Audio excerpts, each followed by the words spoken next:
Essa semana eu li uma frase do Billy Graham, eu acho que é do Billy Graham. Ele disse: mesmo que não exista céus, não exista Deus, valeu a pena ser cristão.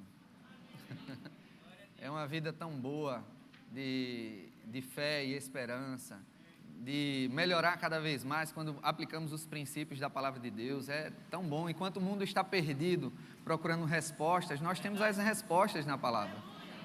Certa vez eu abordei uma médica, eu trabalhava na indústria farmacêutica, e uma médica ateia, e eu evangelizava bastante, viu?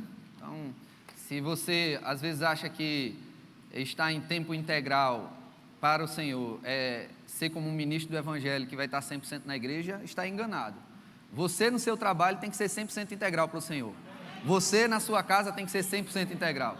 Então não deixa Satanás botar condenação de que você vai ser melhor se você for um missionário, se você for um pastor. Deus te chamou para algo. Então seja obediente, não fica esperando a melhor possibilidade para fazer o que Deus já te designou.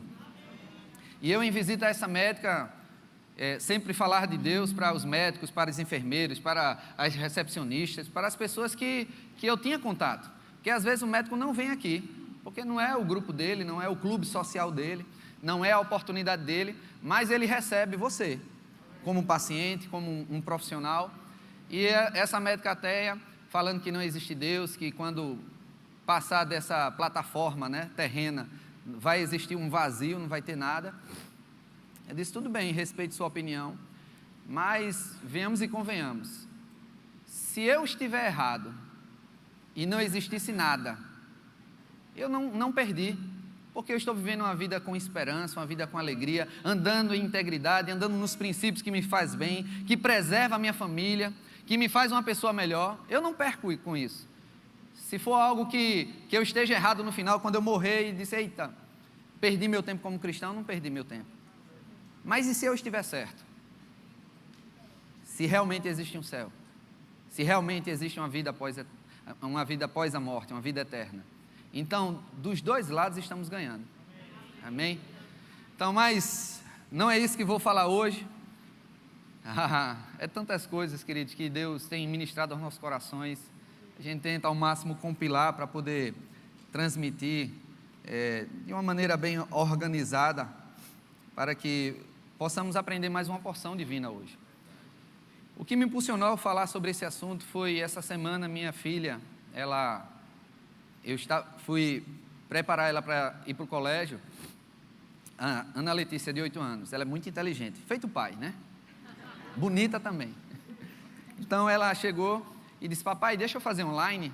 Aí, não, online não, filha, porque só ela faz e a pequenininha não faz, né? Ia ficar em casa pedindo: papai, vamos brincar, e às vezes papai precisa também estudar, trabalhar.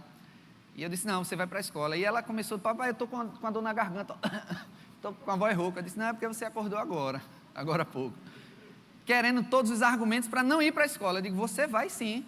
E ela: não, papai, deixa eu ir essa vez. Você vai. Aí quando ela viu que não tinha mais argumentos para negociar, aí ela falou que tinha uma atividade, uma tarefa na escola que ela não tinha feito. E essa tarefa a professora não passou da noite para o dia, passou, mas eu acredito que cobrou no dia anterior e ela lembrou de manhã que não dava mais tempo de fazer. Mas ela passou a noite anterior brincando, assistindo TV, olhando o iPad, e de manhã, quando acordou também, ainda teve um momento de atividade e não fez a atividade dela. Eu disse: você vai, filha. Mas eu não posso ir, papai, eu não fiz a minha tarefa, a professora vai brigar comigo. Graças a Deus pelos professores, viu? Graças a Deus. Se você, olha, pelo amor de Deus, você, papai e mamãe, fica confrontando os professores, você está errado, viu? Deixe o professor ser professor dos seus filhos. Não fique dizendo que seu anjinho está certo e o professor errado, não. Às vezes estamos construindo uma sociedade muito frágil, cheia de mimimi. E a professora, fiquei sabendo que ela disse aos alunos que ia passar de banca em banca para saber se eles fizeram a atividade. Aí, para você sentir o peso, da responsabilidade da minha filha, de ser exposta, perante a turma que não fez a atividade. E ela começou a chorar e se entristeceu. Eu disse: você vai. Ela: mas papai, eu vou ser envergonhada. Eu digo: mas a culpa não é minha, a culpa não é do iPad, a culpa não é da televisão. Foi você que não fez a atividade. Você tem que assumir a responsabilidade. E ela com a voz de choro dizendo: mas papai, você quer que sua filha passe vergonha? Tá vendo? Aí você diz: ela é inteligente? É. Só que papai é mais, né? E às vezes a gente quer fazer isso com Deus. Queremos ser mais inteligente que Deus, contra-argumentar com Ele. Queridos, Deus tem pensamentos maiores que os nossos pensamentos, caminhos maiores que os nossos caminhos. E eu falei para ela: não, filha, eu não quero lhe envergonhar, eu quero lhe ensinar. Eu quero que você se torne mais responsável. E nesse momento veio uma nota no meu coração, uma palavra chamada autorresponsabilidade. Eu nunca tinha ouvido essa palavra e comecei a meditar sobre isso, comecei a estudar sobre isso, sobre autorresponsabilidade. Não sei nem se essa palavra existe, mas se é só responsabilidade. E eu comecei a tentar achar versículos na Bíblia sobre autorresponsabilidade e como Deus nos trata como filhos.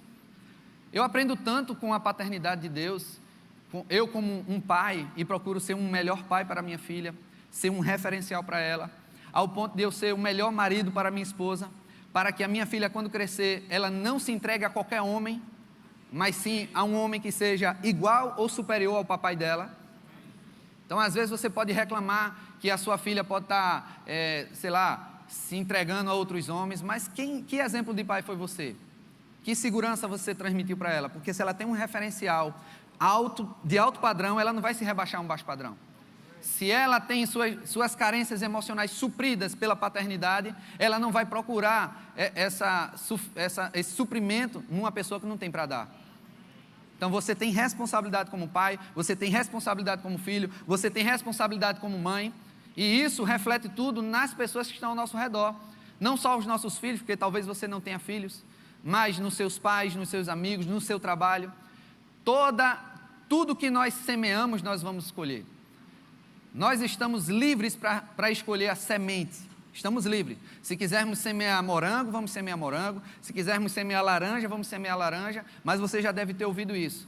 Você é livre para escolher a semente, mas você é obrigado a colher o fruto dessa semente. E às vezes nós ficamos questionando e reclamando: por que estamos colhendo esses frutos, Senhor? Por que aconteceu isso? Pai, é injusto. Não, se nós aprendermos mais sobre autorresponsabilidade, vamos parar de culpar os outros e começar a mudar nós mesmos.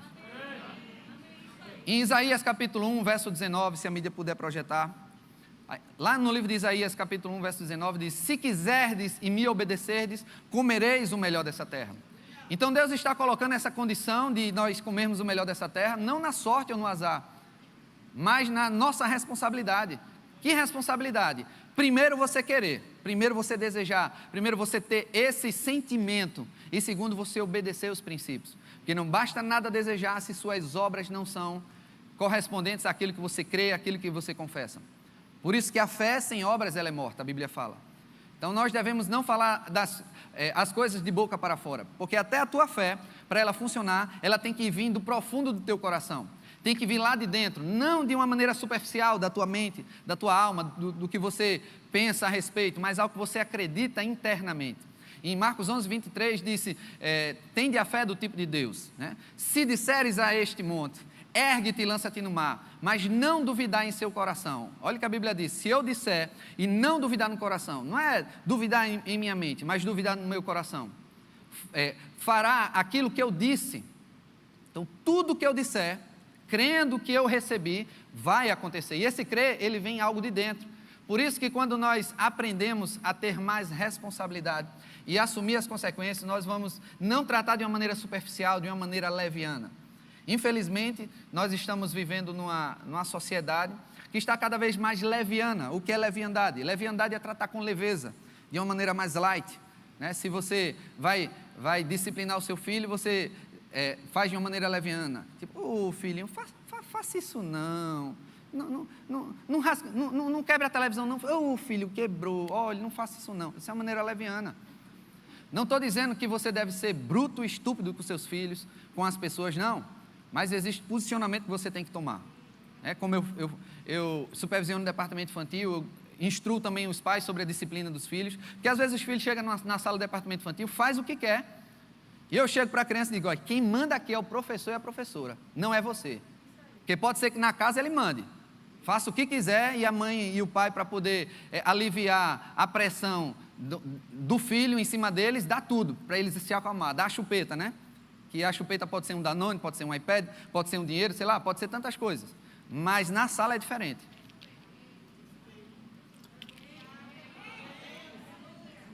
Porque se você não ensina a responsabilidade para os seus filhos, sabe quem é que vai ensinar? A polícia. A sociedade. A vida não é boazinha por causa de suas boas intenções, não. A vida é consequência das nossas escolhas. A Bíblia fala que pelo fruto conhecereis a árvore, não é pelas intenções, é pelo fruto. Qual o fruto que nós estamos dando? Qual o fruto nós estamos semeando na sociedade? Não podemos responsabilizar a nossa vida financeira por causa da alta do dólar.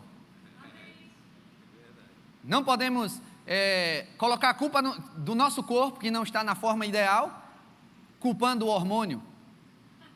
O pastor Edgley falou uma certa vez, ele disse quando os judeus estavam presos por causa do negócio lá da Alemanha, de Hitler, e eles estavam lá nos guetos, estavam lá no campo de concentração, não tinha um gordinho. Aí você diz que não consegue emagrecer por causa de hormônio. Não é possível que os judeus não tinham um que tinha esse problema que você tinha, de hormônio. Enquanto colocarmos a culpa nos outros, nós não vamos progredir. Não vamos. Ah, pastor Ricardo, mas o hormônio afeta, mas não é o motivo de você estar assim. Você vai ter um pouco mais de dificuldade do que outras pessoas que comem, parece uma forrageira. Meu Deus do céu, e vai para onde? A gente come um pouquinho, a barriga cresce logo. E como assim? É injusto? Aquela pessoa come que só, pronto, o organismo dela, mas não quer dizer que a culpa é só do organismo. Não, você tem que gerar um esforço maior. Então, mas vamos voltar, para você me amar, para não ter nenhum problema, para você dar 5 estrelinhas, na avaliação da pregação. Mas quando a gente entende que Deus, Ele quer o nosso bem, que essas correções, que até eu estou falando para vocês, não vem de uma forma de querer criticar e diminuir. Uma coisa que o Espírito Santo me ministrou é que quando nós recebemos uma correção de alguém que nos ama, de alguém que é nosso mentor, nosso pastor, nosso líder, nossos amigos, nossos pais, pessoas que nos amam, quando vem uma correção, essa correção ela não vem para te destruir, mas vem para te aperfeiçoar. A diferença de crítica para correção é porque crítica é feita por pessoas que não te amam. Crítica é feita por pessoas que não querem o teu bem, querem o bem dela. Por exemplo, se você vai num restaurante e critica o prato que está sem sal, você não está corrigindo eles para o bem deles, você está criticando porque está lhe fazendo mal, você está comendo um prato insosso. Então isso é uma crítica. Mas se você quer fazer isso de uma maneira que não ocorra com os outros clientes, e você está em paz com isso, independente se eles mudem ou não, isso aí você está fazendo em correção. E às vezes queremos colocar Deus como Deus crítico, que quer o nosso mal, que quer fazer algo ruim. Lá em Hebreus, eu queria que você abrisse lá em Hebreus, capítulo 12.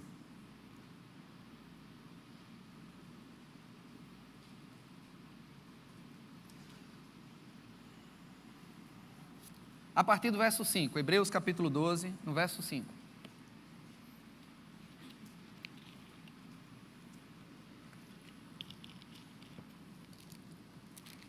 Diz assim: e estáis esquecidos da exortação que como a filhos discorre convosco? Filho meu, não menosprezes a correção que vem do Senhor, nem desmaies quando por ele és reprovado. Porque o Senhor corrige a quem ama. Diga comigo, o Senhor corrige a quem ama. E olha o que diz mais: e açoita a todo filho a quem recebe. Verso 7, é para a disciplina que perseverais. Deus vos trata como filhos, pois que filho há que o pai não corrige? Então vamos colocar um equilíbrio aqui nessa passagem, porque devido à falta de conhecimento do caráter de Deus, nós achamos que toda a adversidade, todos os problemas é Deus, de uma maneira perversa, de uma maneira maligna, tem uma associação com o diabo para poder nos perseguir e nos fazer pessoas melhores. Não, pense você como pai corrigindo o seu filho. Você não vai dar um câncer para o seu filho só porque ele foi desobediente. E a Bíblia diz, se nós sendo os maus sabemos dar coisas boas aos vossos filhos, quanto mais Deus que está nos céus. Então devemos colocar logo esse limite. Em João capítulo 10, verso 10, diz assim: o ladrão vem somente para roubar, matar e destruir. Mas eu vim, isso é Jesus falando, eu vim para que tenham vida e vida em abundância. Então, se algo que vem para você não tem vida e nem abundância, não vem de Deus. Agora, a correção, ela pode vir com vida, ela pode vir com amor, ela pode vir com abundância de conhecimento. A correção, ela não vem para te destruir, não vem para te desmerecer, não vem para acabar contigo. A correção vem por causa do amor. Se minha filha ela pegar uma chave de fenda e querer colocar na tomada elétrica, como você acha que eu vou reagir? Eu vou dizer: não, filhinha, tome um danoninho, não faça isso não.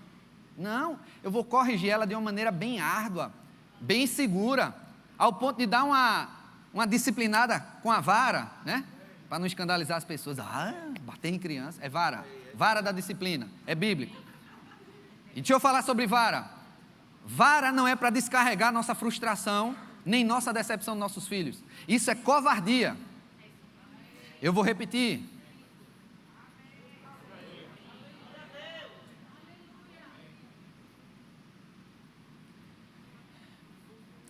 Queridos, é porque eu lembro que o Senhor falou comigo. Eu sou um ser humano, eu tenho emoções. E teve um momento que eu fui disciplinar a Letícia quando era pequena. Eu fui com tanto ímpeto, tanta raiva, que Deus disse: isso é covardia. Deus, Ele não é covarde. Vê o meu tamanho grandão, minha filha pequenininha, e eu todo frustrado, todo chateado com a situação, nem lembro o que foi que ela fez, se quebrou um copo, se desobedeceu, não sei, mas eu descarreguei minha frustração, minha emoção naquela pequena criança, e eu percebi o quanto eu estava sendo ruim. Aí eu entendo o zelo de Deus. Deus quer nos proteger, quer nos amar. Então não descarrega a tua frustração nos teus filhos, nas pessoas. Se você for corrigir alguém, espera, se acalma, para isso ser com amor, não ser uma crítica, não ser uma vingança, não ser algo destrutivo, algo que é bom, que pode provocar algo bom, ser algo destrutivo para a vida das pessoas. E Deus, Ele quando corrige a gente, Ele não corrige para nos quebrar não, Ele nos corrige para nos deixar desviados do caminho. Não, a Bíblia diz até que a provação quando vem, ela é humana, não vem além das nossas forças. Então se a gente diz: Senhor, eu não aguento mais, mentira! Eu tenho que dizer isso. Você não pode dizer que não aguenta, porque senão você está chamando Deus de mentiroso. Deus não vai deixar nada acontecer conosco que a gente não aguente. A Bíblia fala, Ele não permite. Então se algo vai chegar além das nossas forças, sabe o que Deus faz? Ele intervém com a sua soberania. Ele diz: aqui é o limite, basta. E Deus ainda com isso dá o escape para nós.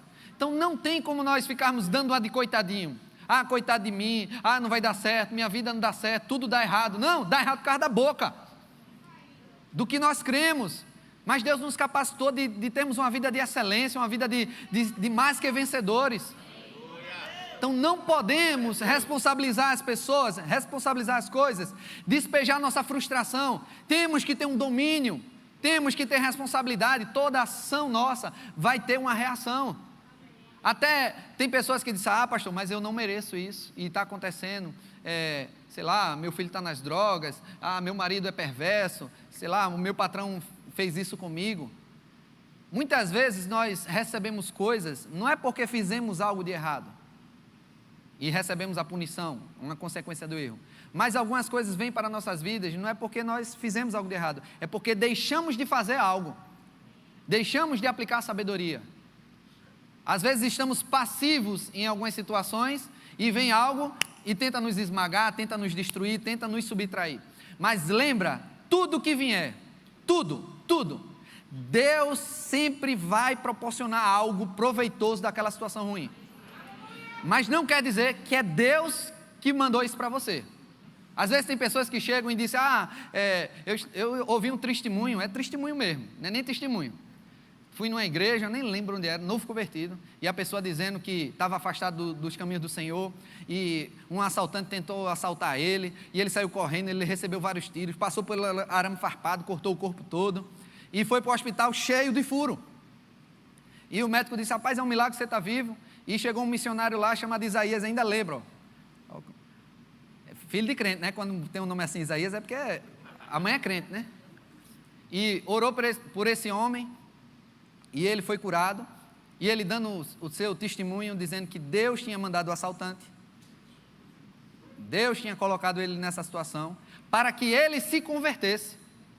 Olha, Deus mandando mal, falando com o diabo, diabo, manda aquele teu assaltante armado ali, para eu deixar o meu filho vir para mim. Agora me obedeça, viu, diabo? Está vendo? Não faz sentido. Mas ele acreditou que aquilo era uma correção de Deus, para ele se fazer melhor. Mas, queridos, não foi Deus que mandou aquilo. A questão é que naquele momento de angústia, naquele momento de sofrimento, ele meditou sobre Deus, ele viu que não tinha onde mais se segurar, e o seu coração se voltou para Deus. Isso tem na Bíblia, em Eclesiastes capítulo 7, verso 3, se puder coloca na nova tradução da linguagem de hoje. A tristeza é melhor do que o riso, porque o rosto triste melhora o coração. A tristeza faz com que o seu coração fique mais compreensivo, olha esse, ó. A tristeza é melhor do que o riso, pois a tristeza faz o rosto ficar abatido, mas torna o coração compreensivo. Então diga comigo, os problemas deixa meu coração compreensivo. Só que também, queridos, os problemas podem deixar você revoltado. Os problemas podem deixar você vítima, colocando culpa nas pessoas. Mas que Deus quer que nós venhamos a aprender, que com qualquer situação, tanto boa quanto ruim, nós venhamos a aprender e ter um coração reflexivo, refletir sobre Deus. Tanto é que a Bíblia também diz que, lá no Antigo Testamento, diz, quando Deus lhe proporcionar muitas coisas, vocês morarem em várias casas, vocês tiverem abundância, não te esqueça do Senhor teu Deus, que te deu força, não diga assim, que foi a força do meu braço que me fez adquirir isso, mas o Senhor que te deu força para adquirir riqueza. Então, não só na tristeza, mas também na abundância, devemos ter o coração compreensivo. Devemos assumir responsabilidade e dizer, o meu sucesso e o meu fracasso não depende de terceiros, depende de quem? De mim. Não é nem depende de nós, depende de mim mesmo. Então tudo que ocorre comigo, se é a minha saúde, se é a minha fé, se é a minha condição financeira, se é o local onde eu moro, tudo vai depender das minhas escolhas. Certa vez eu vi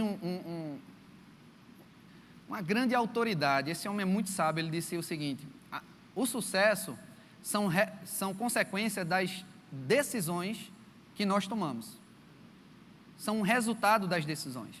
Só que para tomar decisões corretas, é necessário um julgamento correto. Isso me marcou bastante, julgamento correto. E eu lembro do pastor Humberto, que muitas vezes ele toma decisões rápidas, enquanto eu demoro para analisar, puxa para cá, puxa para lá, será que melhor esse caminho?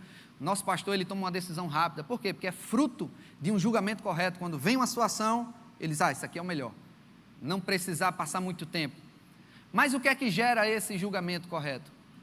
Os nossos fracassos, os nossos aprendizados, o que nós aprendemos com isso. Então, se você quer ter um julgamento correto, para tomar decisões corretas, você tem que saber lidar com os fracassos, tem que saber lidar com as situações, tem que saber lidar com as glórias, porque se você tiver tudo bem e começar a pisar pessoas, sabe qual é o próximo passo? A queda. A Bíblia diz que antes da queda, eleva-se o coração do homem. A soberba, ela precede a ruína. Então, se tem a ruína de alguém, pode perceber, houve uma soberba. A pessoa quis pisar, quis passar por cima das pessoas. Muitas vezes nossa motivação ela é errada. Nós queremos ser prósperos financeiramente por causa de passar na cara dos nossos familiares. Deus vai me honrar, que eu vou passar na minha família, na minha vizinhança, que diz que eu sou um pobre coitado. Que motivação é essa? A motivação ela tem que ser interna, tem que ser algo divino, algo relacionado a Deus, não relacionado a você. Tem um exemplo lá em 1 Samuel, capítulo 15, vamos abrir lá. Comparando o rei Saul com o Davi, em 1 Samuel, capítulo 15.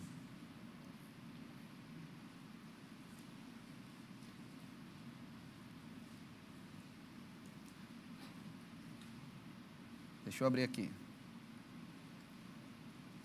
Esse é um contexto onde Saul ele desobedeceu a instrução de Deus.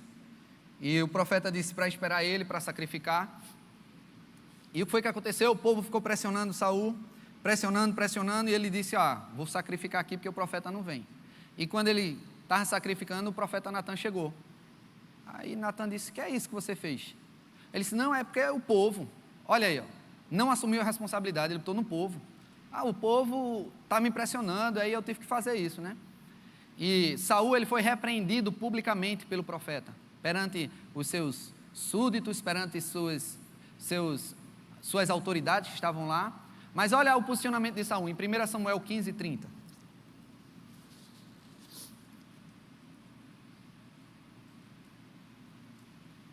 Então disse Saul: pequei, honra-me, porém agora diante dos anciãos do meu povo e diante de Israel, e volta comigo, para que adore o Senhor teu Deus. Mas aí, pastor, Saul, ele não se arrependeu? Ele não disse, pequei, mas agora vem aqui e ajeita, me coloca bem na fita. Não, ali não é um arrependimento. O arrependimento na Bíblia é metanoia. Metanoia não é só uma mudança de mentalidade, não é só uma mudança de confissão. Metanoia é uma mudança de comportamento por inteiro. Por isso que quando você se converte, você não fica frequentando uma religião, você nasce de novo. Se você está aqui e é discípulo de Jesus Cristo, você tem que mudar por completo. A sua mudança não tem que ser só aparente, feito o rei Saul, de mudar só para o povo ver, dizendo, agora eu estou bem na fita com o profeta. Isso é uma mudança superficial, para ficar bem na fita com as pessoas, motivação errada. Mudança por causa dos próprios interesses. Tem pessoas que estão presas em pornografia. Tem pessoas que estão presas no vício de roubo, no vício de cigarro. E o motivo pelo qual elas querem ser libertas não é nem o Senhor, é para elas não serem pegas, é para não serem expostas. Senhor, vai acabar com o meu ministério, eu sirvo tão bem aqui, sei lá, como diácono, como professor do departamento infantil, e se alguém descobrir, aí vai ser vergonhoso demais. Me liberta. Que motivação é essa? É por causa da sua aparência? Por causa do seu status? Não tem força de arrependimento. Agora, existe algo diferente que aconteceu com Davi. Em 2 Samuel, já tem um contraste. A Bíblia fala que, no capítulo 12, a Bíblia fala que Samuel foi um homem segundo o coração de Deus.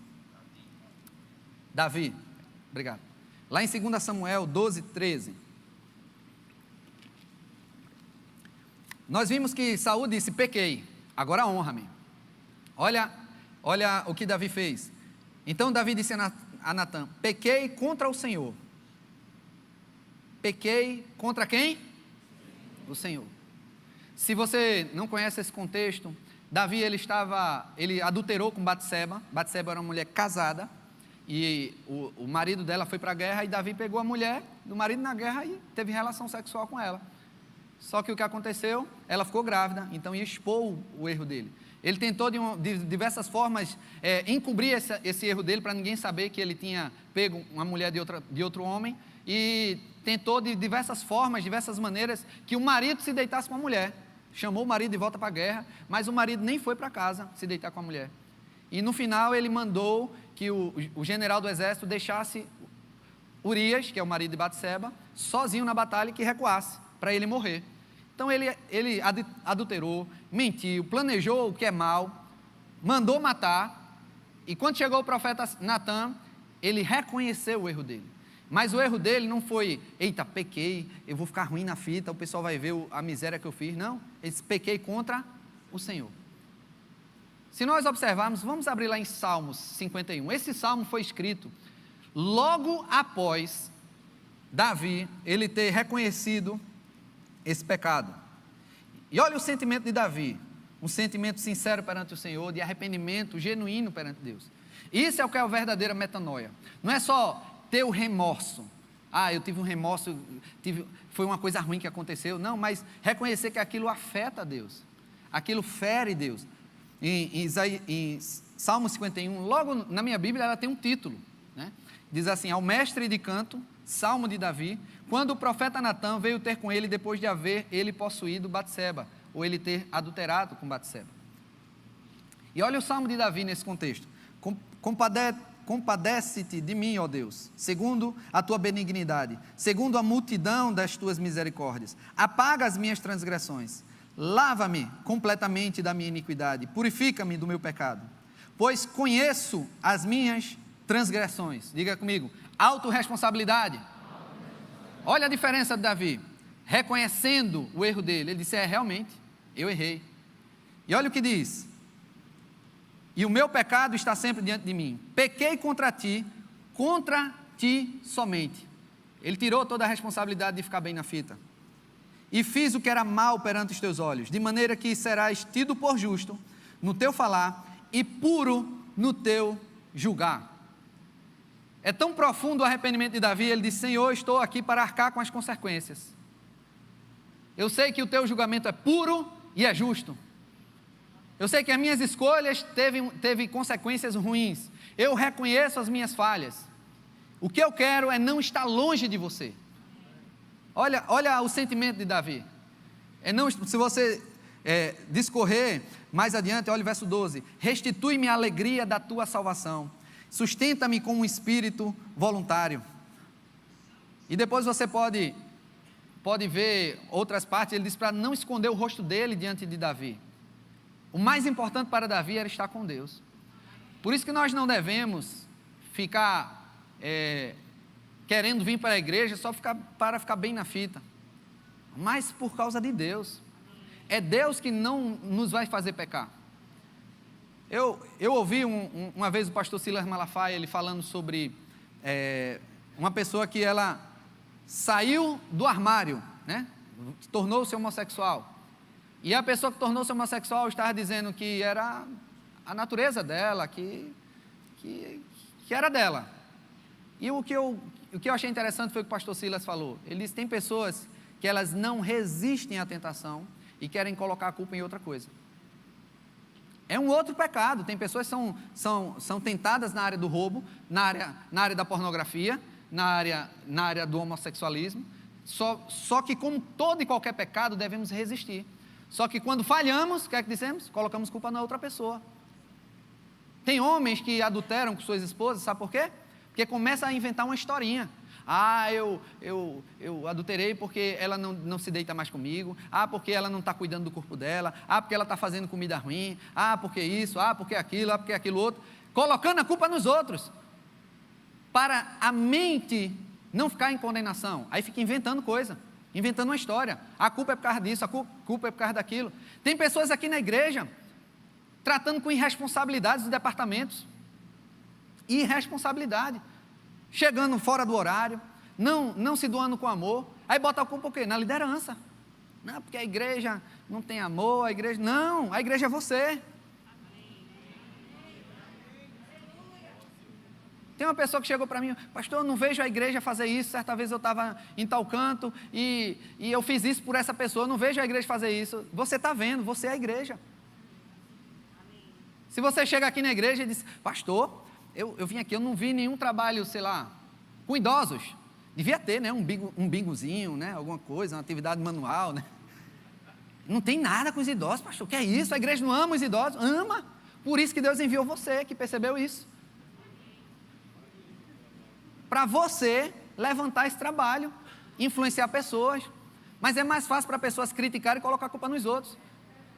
E quem sabe se Deus não está te levantando para isso? Às vezes, teve uma vez que tivemos que bloquear essa pessoa. Ela estava comentando as ministrações das igrejas, encontrando o erro onde não tinha erro, o erro na cabeça dela. E ela disse que, num dos vídeos dela, que foi levantada por Deus para corrigir as pregações. Ele foi por Satanás. Foi. Se você não acrescenta, você não deve destruir, não. Se você não tem uma solução, não critique, não. Tem pessoas que só vê a falha, chega e diz: aí, papel no chão, o pessoal jogou, porque tu não pega, bonito. Às vezes não sabemos o contexto da situação. Se pararmos de olhar para os outros e olharmos para nós mesmos, vamos mudar, não só a nossa vida, mas a vida ao nosso redor. A excelência atrai a excelência. Às vezes você pode chegar e dizer: para aí, eu chego na cidade, todo mundo joga lixo no chão. Tu já pegou algum lixo do chão que os outros jogou? Ou só está reclamando? Porque o ambiente vai proporcionar isso. Se você chega num shopping, você está lá com sua embalagem, chupou o chiclete, aí você vai jogar no chão do shopping? Mascou o chiclete? Não, você vai procurar um lixeiro. Porque aquele ambiente está proporcionando isso. Então, quanto mais você é excelente, mais deixa as pessoas excelentes ao seu redor. Ainda eu lembro Eu não estou dizendo isso, você precisa ser pastor, missionário, alguma coisa, com um cargo eclesiástico, não. Novo convertido, eu tinha 1 semana de convertido. Sentei lá na frente do meu prédio com meus amigos antigos, né, os primeiros amigos antes de eu me converter. Eu desci e fiquei lá com eles. Só bastou eu chegar. Eles sabiam que eu era crente, não tinha nem contato com eles, foi tipo o primeiro contato com eles. E eles esconderam já uma revista pornográfica, de mulher nua, só porque eu cheguei. Eles chamaram palavrão, ele disse, desculpa Ricardo. Novo convertido.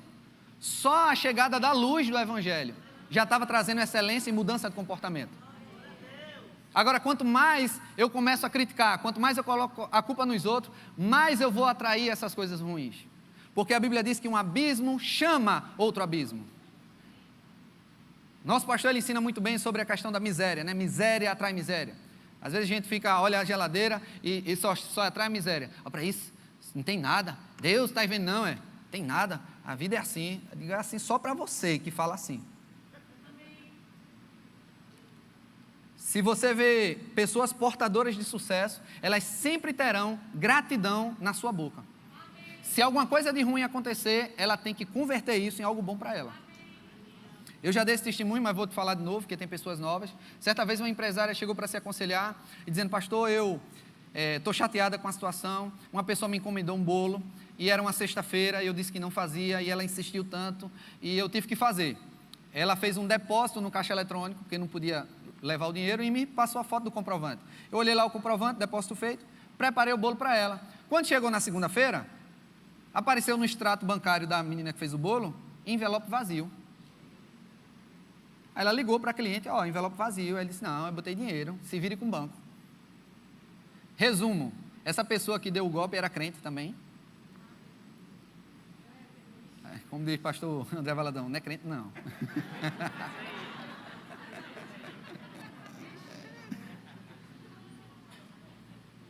E ela chateada, revoltada, e eu comecei a rir dessa irmã empresária. Aí ele disse, pastor, por que o senhor está rindo? Eu digo, porque você acabou de fazer um curso de especialização na área de finanças. Olha que coisa boa. Quanto é que foi esse custo? Custo baixo de um bolo. Mas o que foi que ela fez? Ela gerou maturidade.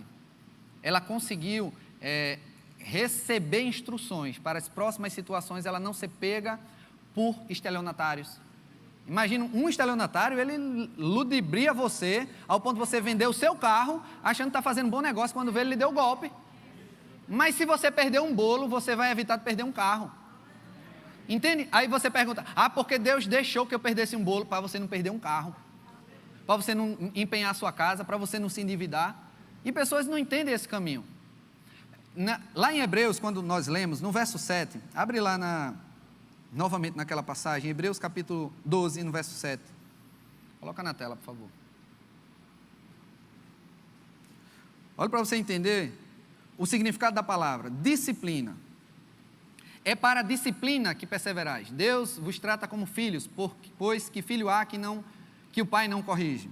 Essa palavra disciplina, ela quer dizer todo treino e educação infantil. E chamando de infantil, você é infantil em algumas áreas. E quando vem disciplina é porque estamos imaturos, com infantilidade em algumas áreas. E ainda diz mais, instrução que aponta para o crescimento. Então a disciplina que vem de Deus, vem com crescimento. Olha o verso 6 de Hebreus 12. Porque o Senhor corrige a quem ama. Essa palavra correção, ela quer dizer paideu. A disciplina, a palavra grega é paideia. É um nome diferente, né? E correção é paideu, que quer dizer também treinar crianças. Diga comigo, treinar a mim. Coisa boa, reconhecer que eu sou criança em algumas áreas? Que eu sou infantil em algumas áreas? Sim. E a correção vem para isso. A correção só vem se eu preciso de instrução como uma criança precisa. E ainda tem mais, ser instruído, ensinado, levar alguém a aprender. Então quando eu cheguei para minha filha e disse, você vai para a escola mesmo assim, eu estava levando ela a aprender alguma coisa. Eu não estava descarregando uma frustração minha, com raiva. Não, você não disciplina seu filho porque ele vai com uma chave de fenda na tomada, porque vai disparar o disjuntor. Não. Você disciplina porque vai fazer algo mal para ela. Então, tem que levar ela a um aprendizado, a um crescimento. Punir ou castigar com palavras, corrigir, daqueles que moldam o caráter de outros pela repreensão e admoestação. Então, diga comigo, Deus molda o meu caráter através da correção. Em Êxodo fala que Deus guiou o caminho, o povo de Israel pelo caminho mais longo, que é o caminho do deserto. Vocês sabiam que o povo de Israel passeou, podemos dizer assim, 40 anos no deserto. Mas a Bíblia diz que o caminho pela terra dos filisteus era mais curto. Mas a Bíblia diz que, vendo a guerra, o povo ia desistir e ia voltar para o Egito. Sabe o que Deus fez? Mandou ir pelo deserto, porque eles precisavam amadurecer. Então muitas coisas não chegam para a nossa vida porque nós somos infantis. Nós vamos desistir. E Deus diz, por que não está acontecendo? Não é porque Deus não quer. Tem gente que bota, no tempo de Deus vai acontecer. Não, sabe qual é o tempo de Deus? O tempo do nosso amadurecimento. O tempo de quanto a gente leva para aprender. Eu aprendi isso desde pequenininho quando jogava videogame. Jogava videogame muito. Eu só passava de fase quando eu aprendi a passar de fase. Não é? Então, se eu caio naquele problema sempre e não consigo resolver, eu vou ficar naquele problema até eu conseguir resolver, eu passo para a próxima fase. Pronto. Às vezes não passamos de fase achando que é Deus que está impedindo. Não, não é Deus não. E às vezes ficamos como filho pródigo. O irmão do filho pródigo, né? Aí disse, como assim? Esse cara chegou agora, já foi batizado no Espírito Santo. O irmão, novo convertido, já deu um testemunho que a empresa dele triplicou o faturamento e a minha aqui está endividada. Deus está me vendo? Não. Não. Não é o seu tempo de evangelho, não é o seu tempo de idade que vai mostrar a sua maturidade. A sua maturidade, ela vem pelas suas emoções, o que você passou, o que você viveu e o que você aprendeu com ela. E Deus sabe muito bem disso e nos dá aquilo que estamos preparados para receber. Eu tenho um desejo de dar um carro para minha filha, ela tem 8 anos. Você acha que seria prudente eu dar ela agora? Não, porque ela não tem maturidade, ela não tem expertise, ela não tem capacidade emocional, nem financeira para pagar a gasolina e IPVA. E tem gente que quer uma Ferrari, né? Eu creio numa Ferrari. Quando vem o IPVA, diz, é de Satanás. Quer uma Ferrari para quê? É algo relacionado a Deus? Porque o nosso propósito, ele sempre está relacionado a pessoas. Ele não está relacionado a nós. Deus nos realiza porque o nosso propósito sempre está relacionado a pessoas. Aleluia. Deus é bom demais.